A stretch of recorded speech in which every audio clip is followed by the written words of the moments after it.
Welcome to Tech Rewind, the series where we take a look at devices from the past to see if they're still worth your hard-earned cash. I'm your host, Mark Spurrell, and today we're going to be delving into the Samsung S21, a phone that would have cost you over $800 if you bought it brand new, but today just costs a fraction of that price. To really find out what this phone is made out of, we're going to test it through 10 different categories, from durability and performance to battery life and camera quality, and then we're going to give it an overall score. Are you ready? It's time for Tech Rewind.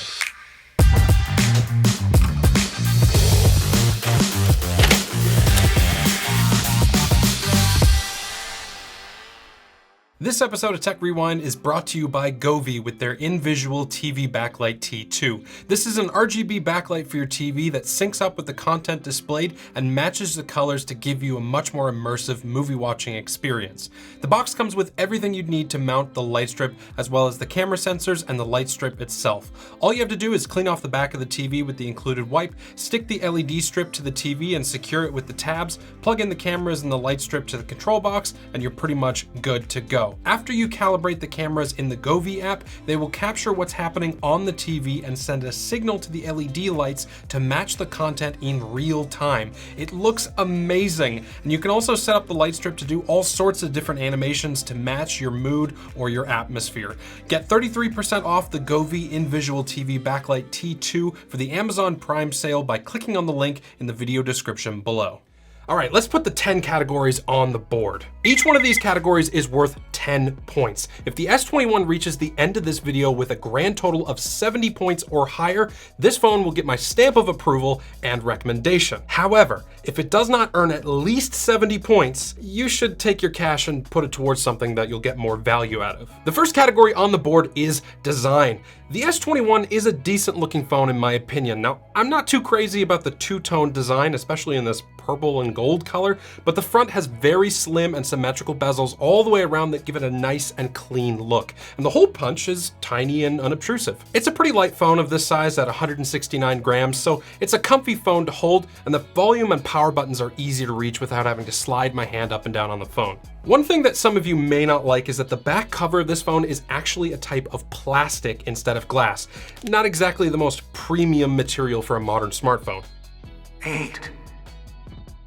Category 2 is durability, and this is actually where having a plastic back is a good thing. Plastic is not nearly as prone to shattering or cracking as glass is, so we should see some favorable results in our 3 and 6 foot drop test. First though, we have to test out its water resistance claim. Samsung says this phone is IP68 rated for water and dust, meaning it should be able to survive a dunk in water 1.5 meters deep for 30 minutes. That means our 30-minute dunk in a couple of inches of water should be child's play for it. Sure enough, after 30 minutes, the phone is still alive and kicking, which means it's time to beat the crap out of it with a couple of drop tests. Oh, well, no Mars, no dents, no dings, no cracks. +1 for the plastic back. 10. Time to move on to the display category. The S21 has a 6.2-inch dynamic AMOLED display that runs at 120 Hz high refresh rate. It's very smooth to use because of that refresh rate, and it gets extremely bright when outdoors in direct sunlight too. It can hit a peak brightness of over 1300 nits, which is more than bright enough for any situation. However, this display is only 1080p in resolution, so it's not as sharp as some other displays of its size, and the vivid color profile that is turned on by default does oversaturate the colors a bit. That said, it's a great display for watching YouTube or playing games, and the lack of sharpness is unlikely to bother most people. 8. The fourth category is all about the speakers. Thankfully, the S21 has a set of stereo speakers, one up by the front-facing camera and one down by the charging port. There's good stereo separation between the two. I can hear when music or sounds shift from the left to right channel. The sound definitely does distort at its maximum volume though, so you're gonna wanna keep it just a couple of notches below max for the best sound quality. 8. Category 5. This is where things start to heat up. Literally. The S21 comes in two different variants. This Snapdragon 888 model that we get here in North America, and the Exynos 2100 that you can get in other parts of the world. All variants come with 8 GB of RAM and either 128 or 256 gigs of storage. For the most part, my Snapdragon-equipped S21 performed pretty well. I haven't encountered many slowdowns at all in my 2 weeks of testing, and it handled pretty much everything I threw at it with gusto, from some pretty intensive mobile gaming to the simple stuff like watching 4K videos. It ran a Geekbench 6 score of almost 1500 in single core and 3529 in multi-core, which is a pretty solid score. Here's the thing though. The S21 does have an issue. When you're doing some more intensive stuff like gaming for a long time, this plastic back and aluminum frame just heats up like crazy. I've recorded about 5 or 6 minutes of 8K footage from the rear cameras, and then I had to stop because the frame and back of the phone were just getting too uncomfortable to hold. Such is one of the downsides to having a plastic back. It's just not very good with heat dissipation, meaning the insides kind of just start to cook after a little while of working too hard. 7. The next category is very important, but it's something that's often overlooked, and that's software updates. The S21 was released in 2021, and Samsung has committed to giving this phone 4 major software updates, meaning it should receive software updates through 2025, 2 years from now. That's decent for the Android market, but it still falls well short of Apple, who has been known to keep their phones updated for 6 years or more.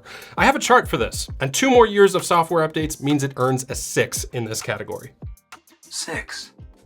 The camera category is up next. It's everybody's favorite. The S21 comes with 4 cameras in total. There's a 12 megapixel wide, a 12 megapixel ultra wide, and a 64 megapixel telephoto on the back, as well as a 10 megapixel selfie camera on the front. The past 2 years has clearly been good to the S21. It's been benefiting from regular software updates that has improved the camera, and it's been a very reliable shooter for me over the past couple of weeks. In fact, more often than not, I was extremely happy with the kind of pictures that I got with this phone. The portrait mode does a fantastic job with the background blur cutouts on most images, and the colors look surprisingly great. Even the 10 megapixel selfie camera, which I thought was going to be the weak point, just does really well in most circumstances. The 4K video is also pretty darn solid as long as you have decent lighting. I shot a whole bunch of video of my 1985 F-150 flare side that I recently bought, and when I uploaded it to Google Drive and watched it back, I was real happy with the results. The only thing I didn't like is the 64 megapixel telephoto camera, and that's because it actually isn't a telephoto camera at all. It roughly has the same focal length as the wide-angle camera, and Samsung is cheating by just cropping into that higher resolution sensor. As a result, some of the pictures that I took from that camera just aren't the best. I would have preferred a real telephoto with a longer focal length instead. 8. Now let's talk battery life. The ability to take great pictures doesn't mean a whole lot if the battery doesn't last long enough to capture them. The S21 has a 4000 milliamp hour battery. It's a decent size for this phone, but it's certainly not the biggest I've seen.